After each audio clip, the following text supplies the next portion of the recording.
Hello, and welcome to Elder Health Connection, a podcast where I gather innovators in elder healthcare to discuss their unique perspectives on caregiving and care receiving. My name is Caroline Morris, and I use my combined experience in biochemistry, physical therapy, health coaching, and growing up next door to my grandparents to dig deep into the complexities of aging and then draw out practical solutions that can fit into your life. I record this show from my home in Alexandria, Virginia, sometimes with the input from my dogs, Benny and Barry. Thank you for joining us today.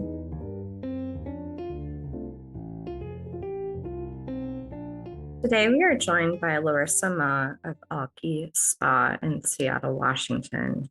Larisa is a massage therapist and has recently created an inspirational app, and we learn a little bit about both today. So we learn the benefits of massage for various conditions, some things to be mindful of when pursuing massage, like, is it really appropriate for me at this time, and what precautions do I need to take? And then we pivot the conversation to talk about her new app and her creative process with bringing that to life. Enjoy, Larisa.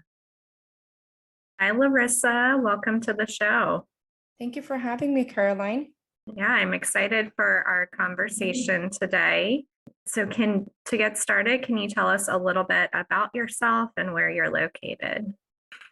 Well, my name is Larisa Ma, and I am located in Seattle, Washington. I am doing various different ventures. I am the owner of Alki Spa Massage in Seattle, as well as I am developing a quotes app, which has motivation quotes, religious quotes, sports quotes in that app. So I'm doing two different ventures concurrently. That's a little bit about myself. Great, thank you. And what were some of the driving forces to get you into both the spa industry and also looking for a service to help people get motivated through these clothes? Yes, so the way I got interested in the spa was, I think when I was younger, I would see many different people who would go to the chiropractor after car accidents, or I saw many different, things like my father, he's from Ukraine and my family's from Ukraine. And he had actually kept a glass cupping set and brought the whole entire set in a bag from Ukraine to the US. And so he had brought his cupping set over, and I didn't know why it was so valuable to bring something like that over from Ukraine over here, but he had brought it over here. And basically, I've seen many different people use massage therapy for, muscular pain relief. Great. What is a cupping set? A cupping set is basically, it looks like a shot glass, but it's like a rounded shot glass. And some cupping sets are glass, some cupping sets are like silicone. They look like silicone. So the glass cupping sets are like round, half globe shapes, and basically they go onto the skin or on different areas that have like larger muscles, and the cupping can either be stable and put into one spot, so it's immobile, or it could be mobile and you could move the cup along the muscle that needs it. So it helps relieve the tension a lot more effectively. Okay, so it's a technique for releasing muscle tension. Is that correct? Yes. Okay. I've heard of it before. Is that the one that leaves bruising sometimes for people, or different marks? Yes, it can leave bruising and marking if there is more, you could say, or less flow to the surface of the skin, less flow to the surfaces of the skin. It can leave bruising, but it's not always leaving bruising, but it depends on how the, like how, if the muscles, like if it depends on how much fluid and motion is up at the surface of the skin, and it will determine if there's bruising or not. But sometimes a little bruising is required, not like it's almost inevitable with cupping. So I think maybe we should step back a moment and talk more about massage therapy in general and what the training is like to become a massage therapist, and maybe how it can benefit older adults. Yes, so massage therapy is there's various different states that have various different requirements for a massage therapist. But in my state, Washington State, we do require training to become a massage therapist. So the trainings here, there's various different trainings from private institutes or private schools to public, training. The training, you could say it is from 6 months to up to 2 or 3 years to be a massage therapist or more. Basically, they have certain requirements and different anatomy that has to be like taught. So you have to learn various anatomies, the functions, the movements. You have to learn various different things to become a massage therapist. And the training that I took, it was 6 months since I had prior taken AMP1, so anatomy physiology 1. I have taken anatomy physiology 2. So I'm well versed in the muscles. Not all of the parts of massage therapy, not all the muscle, like the not all the things they learn in massage therapy, but a lot of different general concepts are in AMP 1 and 2. So I had taken just a very quick course just since I had already known many different aspects that apply to massage therapy.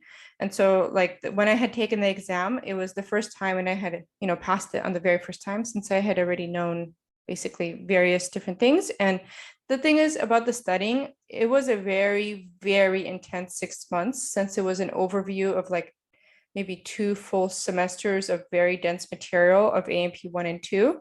So it wasn't like a simple 6 months, but it was like an overview of quite a bit of information, plus learning additionally new information in that 6 months. So it was like a very intense 6 months for me to become a massage therapist. Okay. So it sounds like you have a strong foundation in anatomy and physiology. And then I imagine there's a lot of hands-on training as well to learn the different techniques to release tension in the body. Yes, that's correct. So the school also requires training and various movements, various techniques to be learned. That is not in AMP 1 and 2. So that's something I had to learn through the massage school. Okay. And who might benefit from massage? So massage therapy is it's actually great for everyone, but it's like my ideal customer, my ideal person is either 9 to 5 person who's in the office Monday to Friday. They may have shoulder pain, back pain, mid back pain. There's also the sports people. So like some people are athletes and some people play sports. That is great for them as well. They have tension that the muscles are like little coils, so it coils up, and then after coiling up it gets very tense. So especially athletes, it coils up very fast. So for athletes or 9 to 5 people, or it's really not really for specific group of people, but it could be generally for anyone who has tension or muscle pain. Okay. What do you consider to be kind of normal aches and pains? And when do you think someone needs an intervention from a massage therapist to really relieve the tension? I think if you're bending down to tie your shoe and then you have like an ache or a spasm, I think that would be great to get a massage. Unless it's like a sports injury or unless it's like an actual, you need to go see the doctor to fix some sort of joint. But if you're having like in your everyday routine, you're like, okay, I'm going to go down and tie my shoe, and then you have a big spasm that just goes up or down your leg, whichever way it goes. I think that's when you're like, okay, I need to go get a massage. Okay. Then what could the massage do for that? Yes, for in that instance, basically what is happening is there is a aponeurosis. It's like a very flat sheet of it's like a flat sheet in the lower back, and it goes up actually along the spine and then down to the lower back. But that basically has many different muscles that attach to this. And when you release that sheet, it's like a flat surface. And when you release that, a lot of the muscles that are attached around it, they're also released. So the tension has been released through that whole area around. And so when the tension is released around that area, it's that spasm will not happen. There's a spasm because everything's constricted in that area. Okay. So you release the the connective tissue around the painful area, and then that can help the spasms to release. Yes, that's a way of putting it. And I've heard some people will get massages just, when something very painful happens. I also know of other people who get massages on a regular basis as kind of like a maintenance thing for their body, like a once a month or something like that. What are your thoughts on the different frequencies of getting a massage? I think it's ultimately up to the person. So some sports people need to get a massage right before their sport. They need to go and have the massage therapist on set at the basketball field to get their massage, and then they go right on the stage. So some people need it very, very often because they have tension very consistently. Some people they don't go so often because they're not like very tense all the time. They have better posture, they're doing well, they're taking wellness, they're doing their yoga, they're doing many different wellness, self-care. So they generally don't feel tension in their body. They don't have stress that causes them to move their shoulders a little bit forward, or hunch in the stomach a little bit. So when some people have less stress, it's your posture is different. But if people have, let's say it's study stress, it could make your shoulders hunch forward, and this could cause upper shoulder pain. If you have various things that can happen. So for me personally, since I'm a massage therapist, I need to get it at least twice a month. So sometimes twice a month, sometimes once a month, to consistently keep my body in good shape, since I'm working on people and it is like a physical activity, it's like a sport. And so I need to keep my body in wellness while working. So for me, I have to even get my massage, but it really ultimately depends on the person. If they're, let's say they're a little bit stressed, they're hunched a little bit forward, or their posture is a little bit different. So then you have to release those muscles. So it ultimately depends on the person. That makes sense. And in your work with, like you said, it's very hands-on work and everything's in front of you. So I could see even your own body be, having tendencies to round forward. And some of my work is with a lot of caregivers, and that's also another very kind of forward moving activity where they may be physically assisting their clients or loved ones to get dressed or to stand up. And a lot of them report a lot of tension in the back and neck. So perhaps some regular massages may be a good solution for them. Yep, certainly. Okay. What do you think are some things that are misunderstood about massage therapy or common myths that you hear?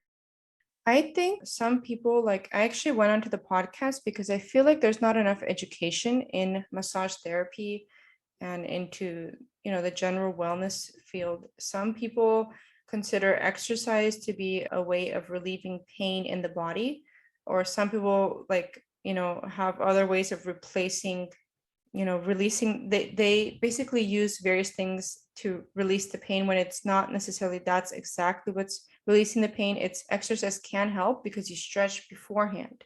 So the stretching can help with releasing muscle pain, but they may connect that with exercise, and in their mind they're like, okay, the exercise relieved the tension, when in reality it's the actual muscles were stretched, so there is a little bit of tension there released. But I think educating the audience that you need to actually, if there's some areas that are tense, you may not always know which areas. When you're exercising a lot, like you're running a lot with your feet, you're going to have your buttocks, your glutes are going to be very tight, and or even the lower back may cinch down and it will be tightened. And so it's, I think the misinformation that, like, sports isn't necessarily the exact thing that relieves the tension. Sometimes some things like yoga can, stretching can, some other forms can, but I think fully replacing something that it's actually meant to release pain, they need to understand the difference that, okay, the stretching was incorporated, so that's what it helped with, with some pain areas. But I don't think there's actually a replacement for massage therapy. Mhm. Yeah, and from my perspective as a physical therapist, exercise can relieve some pain, like you're saying, with the stretching and movement, the cardiovascular component can flush out some inflammation. So as our blood circulates more with exercise, it can relieve some inflammation, but it may not be getting particularly to the tissue that needs to be addressed, especially depending on the type of exercise we're doing. So if we're doing repetitive motions that aren't balancing all muscle groups in the body for exercise, then we may be continuing to strain one muscle group while another gets weaker and doesn't counterbalance it. But with massage, we can release that tight muscle group and restore some balance in the body. Yep, thank you for that. Yeah. That's I didn't mention that, but that's yes, that's one way also of looking at massage therapy. Is there anything else that you think people just don't understand about massage or the role of a massage therapist? I think that's it. I don't really think there's anything else about massage therapists. I think it's just informing the audience or informing the general public about it. Okay. Can we also go over maybe some massage etiquette? So I think sometimes people, especially if they haven't pursued massage therapy, frequently don't know what it's like when they walk into the building. Like, what's the state of dressing or undressing? Like, how are they supposed to behave in front of the massage therapist? Things like that. Yes. So basically, it's just like any other like office. If you go into a dental office, you need to have general etiquette. If you go into the store, you need to have general etiquette. So that's throughout the country. But in a massage spa, so the only dressing or undressing, it is done privately or separately with the door closed. So the client will be dressing and undressing with the door closed, and in the room separately, they will be doing that. During the massage, they are either welcome to either leave everything on. The massage can be done with everything on, or it can be done you could have completely in the nude, or any mixture in between. So having a bra on, having a t-shirt and no pants, or pants and no t-shirt. So some people feel comfortable with one or the other, whatever the person feels comfortable with. And during the massage, there has to be a blanket covering all body parts or all other areas other than the area that you're working on, or not the area that you're working on. So that, let's say you're working on the right leg, then everything else is covered: arms, legs, hands, except your right leg. And same thing with the left leg. So then that right leg will be covered, and then the left leg is uncovered. And when they're turning over, basically there's like a little tent made, and then they are able to turn over, and the masseuse usually looks away from where they're at. So if they're on the right side, the masseuse looks left. If they're on the left, the masseuse looks right. So, and there's like a little pin technique to do that. But basically it's very like particular with how the covering works. I know there's some masseuses have like one tiny towel. There is a general guideline in Washington State where only the certain regions have to be covered. Everything else can be uncovered. So you could have even a very small 3x3 blanket on the general body parts that need to be covered. But in my spa, actually everything is covered, only like even down to the feet, from wherever we're starting. And everything is covered. Only the area that we're working on is uncovered. And there's a blanket as well between that sheet. I had 2 sheets and a blanket. Now I have 1 sheet and 1 blanket, but I had it like even more covered, and it was kind of a lot for people to be so covered. That makes sense. Thank you for explaining it. And I know, at least for myself, my muscles relax a lot more when I'm covered than when I'm not. So I could see how that would be beneficial, not only for modesty, but also just for encouraging more muscle relaxation. Are there any types of conditions that would make it so that a massage was not a good idea? Like any illnesses or medications people are taking that you would need to be aware of? Yeah, so some people, if they have any condition that's not under let's say they're not under the care of a doctor, and they have high blood pressure, but they're not actively, taking the medication to stabilize it, then we will not be able to. So if they have high blood pressure, we will be adding more stimulation into the muscles. So that could even increase the more blood pressure from high to even higher.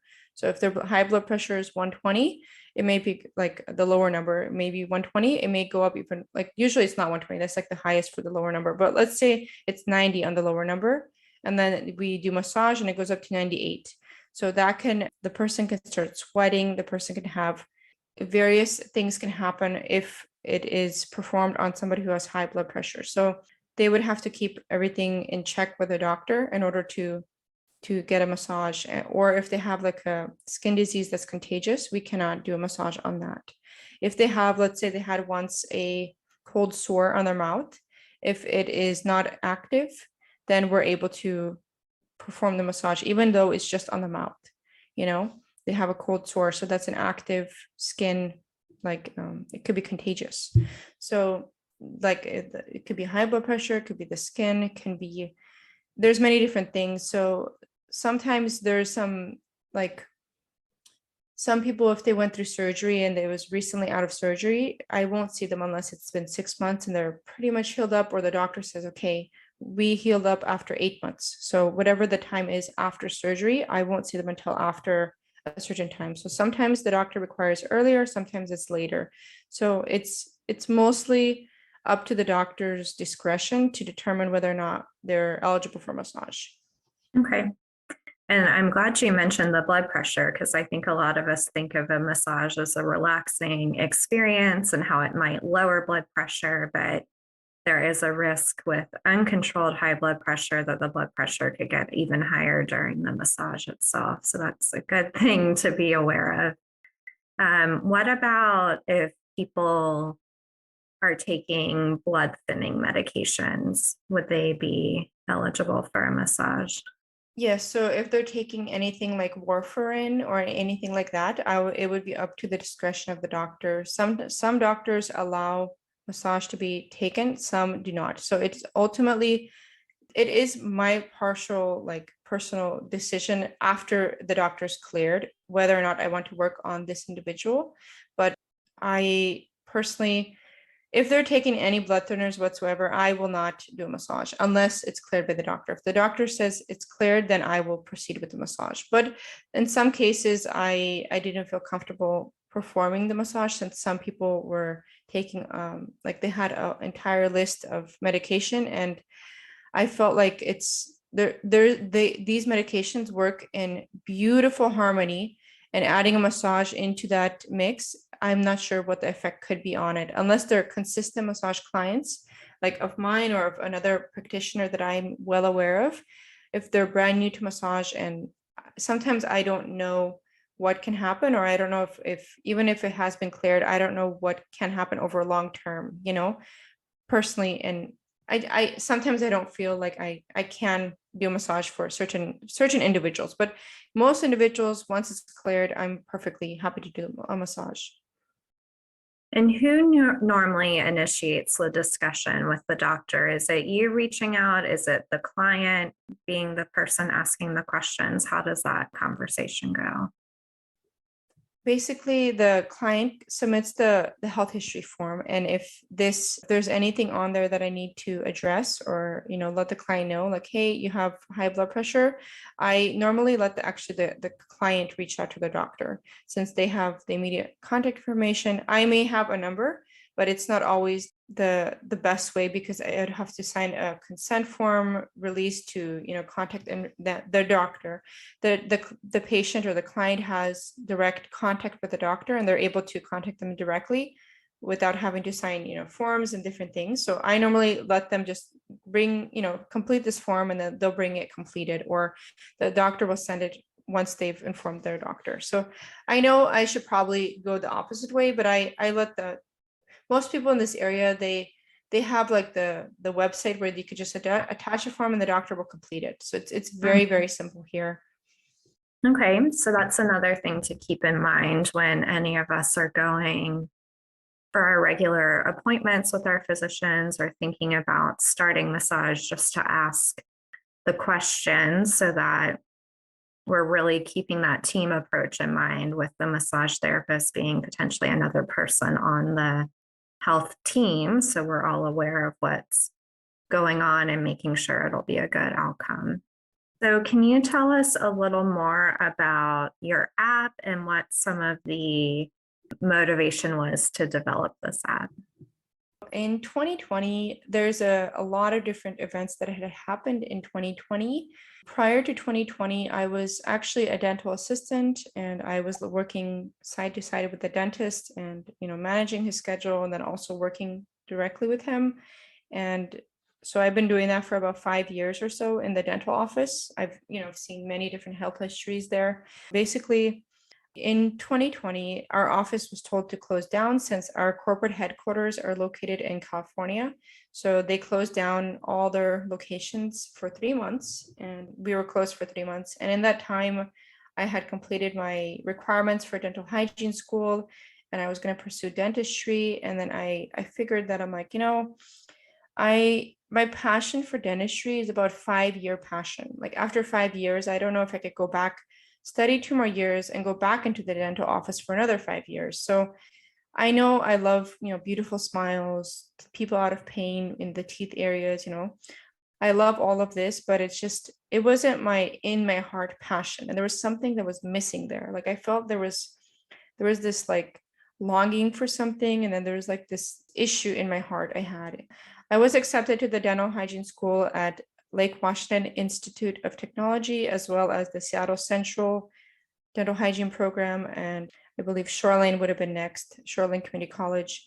But basically, I had felt that in my heart, that I didn't really feel like this was the right time to go. Maybe I may go back, or I felt like there's something else I need to do before I go there, or maybe there's another area that I'm more passionate about. And so in 2020, when it was closed, I completed the 4 classes for dental hygiene, completed those, and then I started the massage program, and then I started my office. And then in 2021, I had my spa, and I felt like in 2020, I had initially taken a personality test to determine my personality. And I believe it was like researcher or architect, something like that. And then in 2022, I had retaken that test to determine like, okay, maybe my feeling or my actual self is different than what I had completed on this personality test in 2022, since I was at home just taking it for myself, the searching 16 personalities, and I had retaken it in 2022, and it came out to be commander personality, which means I like to create things, develop things, make things, like make it of my own authentic self. So I figured, I'm like, okay, being a dental assistant, I wasn't making it myself. I was not the dentist creating the fillings. I was making temporary crowns, but I wasn't creating everything with my own design. So I figured that's probably why I was not content for those 5 years working, because I was not even in the right profession for my personality type. So I figured, I'm like, okay, I'm not even in the right profession. Although I do love dentistry, I love, helping people. I love creating beautiful, veneers, front teeth, like helping with the dentist. It's the most amazing thing to do. But I think like it wasn't like enough creativeness, like assisting wasn't enough creativeness to like make me feel fulfilled. And because my personality is commander personality, in 2022, after 2021 and then 2022, I realized I'm like, this is my true core personality, because I've been trying to figure it out. What is it that I really, really, really like to do or really need to do? And it's basically create something of my own, or produce my own product, a photo or something, create something of my own. And so in 2022, I created this quotes app. And basically, this app is an app where you have business quotes, religious quotes, motivational quotes, influencers quotes, sports quotes, and YouTubers quotes. And then in these main categories, there's subcategories in all of these sections. And so you're able to basically, let's say on Sunday, you want a Christian quote texted to you at 10 a.m. or 8 a.m. The app will text you at 10 a.m. every Sunday, and you could choose any religion in there. So there's like Christian, Islam, and then many other religions, and you could choose a random quote from that section, from that religious group, or you could choose a specific quote to be repeated at that time on Sunday. And you could do this for all the other categories like sports, motivation, or all the other categories here. And so you're able to receive these quotes the best way that it is for you. You could get it texted, emailed, a notification sent, or it could be spoken to you. So you have more flexibility of how you want to receive the quote, because I know some people are listeners more, some people are viewers, like they view visually the writing, they want to visually read it, or different ways. So basically I came up with this app. There is apps in general, but I didn't feel like the background was like clear enough, or it brought up some like negative feeling of like when you see an ocean, sometimes you get like, oh, it's kind of scary, like you get, or like if you see in height and you're looking down, like, or you're looking at a bridge, sometimes you get like a fear of heights looking at these photos or different backgrounds in these apps. So I couldn't really relate with many of these different apps that were produced, and I felt like they weren't really made by somebody who was needing these quotes. And so since I need the quote and I know what I would be okay to see every day or what I want to see, I knew what I wanted to develop. So, what are the benefits of using your app? Yes. So the motivation is one aspect, but basically the way the reason why I need the quotes is a reminder. So it's like a reminder to go to church, or a reminder to stay motivated in various times of your life, or a reminder to, in the sports, this is what all the other people who were in various different categories of sports, like in baseball, football, these different categories, this is what people, like what quotes they had spoken to kind of keep them going, or keep them in pursuit of their happiness, or keep them in pursuit of their why are they in their field. So sometimes people like are in the perfect area of their life, and then they're like, oh, I need to be reminded of something. So they, let's say you want a sports quote and you're like a footballer and you want to see or hear what LeBron James had said. It would be, okay, LeBron James had said this quote, and it'd keep you like motivated to feel that, okay, he has like very beautiful ways of speaking, like very beautiful ways. And seeing what he had said, you're like, wow, I really actually feel the passion that he had also felt, and it will keep you like motivated and feeling content. So sometimes you just need that spoken word, or you need that text, or you need that quote to make you feel like either empowered, or like keeping you feel like, if some people need that for their motivation. Like a way to reset or check in, or have the words of those who have gone before us to keep us on track. Yes, certainly. What is the name of your app? Yes, so the app is not out yet. It's still in the testing phase. It should be out by June 15th, but it may be out by the end of June.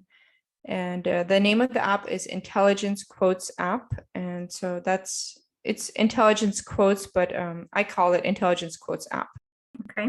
And will it be available Apple and Android, or are you launching one before the other? Yes, so I'm launching the Apple one first. Android, I may develop it in a few months later. So that's actually good for the Android users, because I will add a lot more quotes into there, and I may add more sections. So it will be well developed before it hits the Android version. Great. And Larisa, any closing thoughts for us today, or words of wisdom you can share as we wrap up our interview? I think that's like a big overview of everything, but I would say just pursue your inner, like your inner child, your inner beliefs, your inner happiness. And whether that be motivation, whether that be cars or creating or drawing, just pursue that 2, 3 items that you really are 2, 3 things that you really, really, really love. And I think that will really lead to prosperity. So just pursue what is it that drives you. Beautifully said. And how can people get in touch with you or learn more about your work? Yes, so I have a TikTok and a Instagram, and it's official Larisa Ma. And basically on there, I have many different TikToks that will, let you know when the app is released. And then I am also keeping people informed of my spa, partially through there, and then partially through the spa Instagram and TikTok, which is Alki Spa Seattle. So for the spa, I have a separate Instagram. And then I also actually have an Instagram for my app. So it's Intelligence Quotes app. And basically through there, you're able to I will put any news on what happens and when it's being launched onto that Instagram. But if you want to reach me directly, it's official Larisa Ma on both of those platforms. Great. And we'll link to those in the show notes. Larisa, thank you so much for your time today and for sharing with us your experience and training with massage therapy, and then also your process of finding what really sparks and motivates you through the development of this app. We appreciate you being here. Thank you for having me. This podcast is provided for informational purposes only and does not create a provider-patient relationship between us. If you have questions about your health, please speak to a qualified health professional. If you would like to learn more about working with me as your qualified health professional, please visit carolinemorris.com. Did you know that gratitude is good for your health? If you found value in this episode, please share it with a friend and leave a rating or review. To keep the connection going, subscribe to Elder Health Connection on your favorite podcast player to get immediate access to upcoming episodes. Thank you for listening. With love and gratitude, Caroline.